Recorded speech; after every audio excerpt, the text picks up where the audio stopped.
Hi guys, Rex here. Update 2.6 is right around the corner, bringing the encore of Post Malone's Murder Circus, a new battle pass packed with rewards, and a variety of updated features and mechanics. In this video, I'll break down the most interesting changes coming with this update. As always, the full patch notes will be linked in the description for those who want every detail. But without further ado, let's dive into it.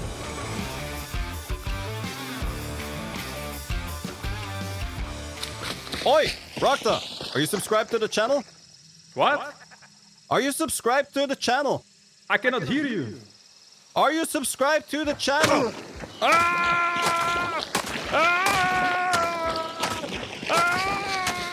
Enlighten yourself and subscribe to the channel. Number 1. The Murder Circus Encore.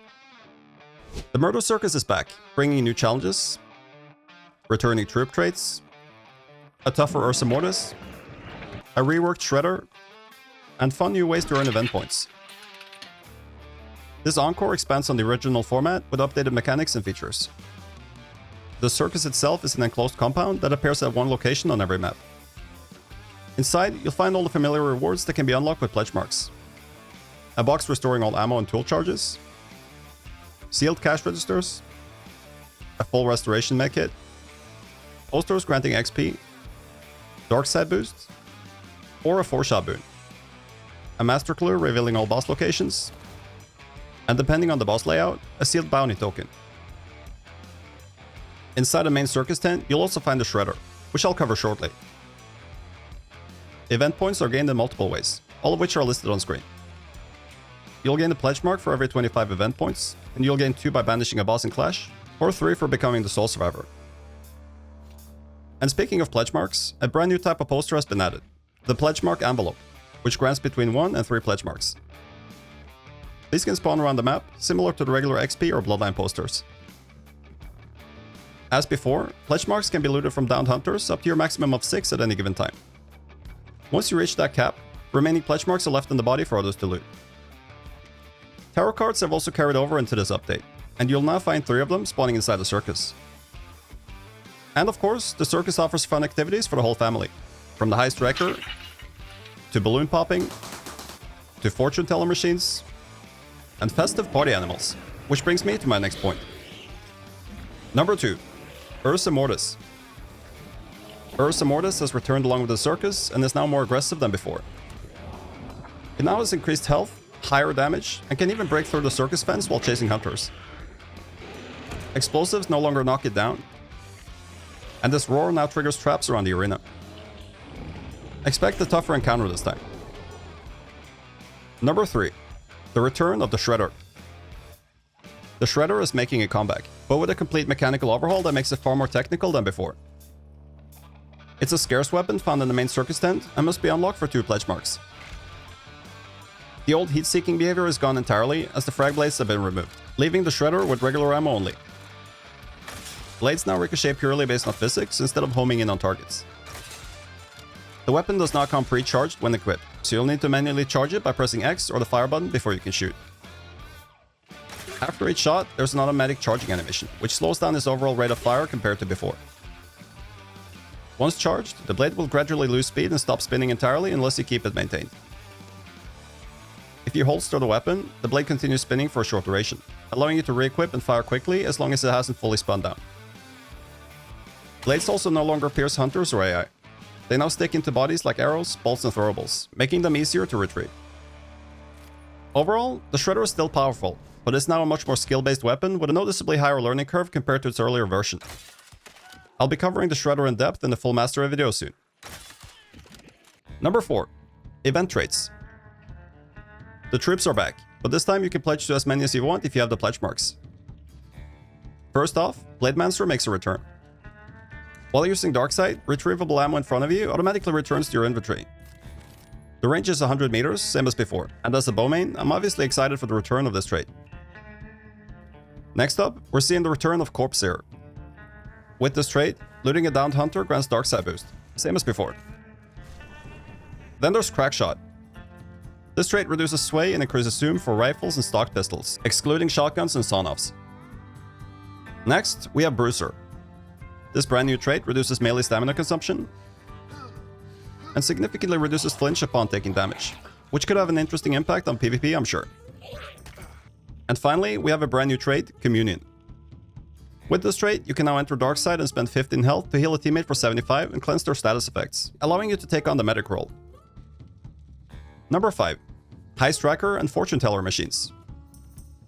The brand new Heist Tracker booth lets you earn event points by dealing melee damage to it. There's always one at the circus, and they can also spawn on regular supply points. All Heist Trackers in the mission share the same progress, meaning you can beat your previous score to gain some extra points later. The higher the melee damage, the more points you earn, up to a maximum of 40 per match. We're also seeing the return of Fortune Teller machines, which grant various rewards such as traits, buffs, hunt dollars, dark side boost, or restoring a lost health chunk for the small cost of 1 pledge mark per spin. Number 6. Player Profile Cards. Update 2.6 has Player Profile Cards, a new way to display your achievements and progression. Cards can show an avatar, up to 3 badges, up to 3 stat trackers, a title, and a frame. These appear on kill screens, match summaries, the lobby, and during match intros. I'm personally very excited for this addition, as I wanted proper stat tracking and related achievements in Hunt for years. Number 7. Story Challenges. Story Challenges introduce chapter-based objectives that reward cosmetics, hunters, and progression items. They work similarly to the weekly challenges you're already familiar with, but this time you must complete each part in sequence to unlock the next. As you progress through a story challenge, you'll unlock new versions of a progression hunter, along with lore entries that unfold the character's story step by step. It's a pretty cool addition, and easily the most interactive and engaging way we've had to unlock new hunters so far. Number 8. Map Screen Updates. The map screen has been updated for better clarity. Trait icons are now sorted by the order you acquire them, with indicators showing those picked up during the match. Several map visuals have been updated with new icon designs, as well as an updated boss target border. A new challenge widget also lets you keep track of your weekly and story challenges from the map screen. Number 9. Ping and compass improvements. Players can now have 2 active ping markers at once, including a regular or danger marker, as well as an additional marker that stays attached to objects. You can now remove your own pings simply by pinging them again. A long overdue change that I'm very happy to see. You can now ping a wide range of interactable objects, which makes callouts clearer and more precise. Marker behavior has also been improved. Danger pings fade after 2 seconds, regular pings fade after 15 seconds, and object markers last for 24 seconds. All pings now appear directly on the compass, and they fade slightly when aiming down sights, so they don't block your view. The compass itself has been redesigned for better readability. Number 10. Gunplay Updates. The Centennial Wildland now has increased spread from 17.5 to 22.5. And as mentioned in my mastery videos, the Wildland and Homestead are now permanently available through locked weapon boxes, which can now be found in watchtowers. These boxes require 3 pledge marks to unlock. Next up, let's take a look at some gameplay changes coming with this update. 11.1. The Doused Effect. A new status effect has been added, as moving through deep water now applies the Doused Effect for 15 seconds. While doused, you ignite less easily, charcoal health recovers faster, and your footsteps become louder and easier to track. 11.2. Recovery Nerf.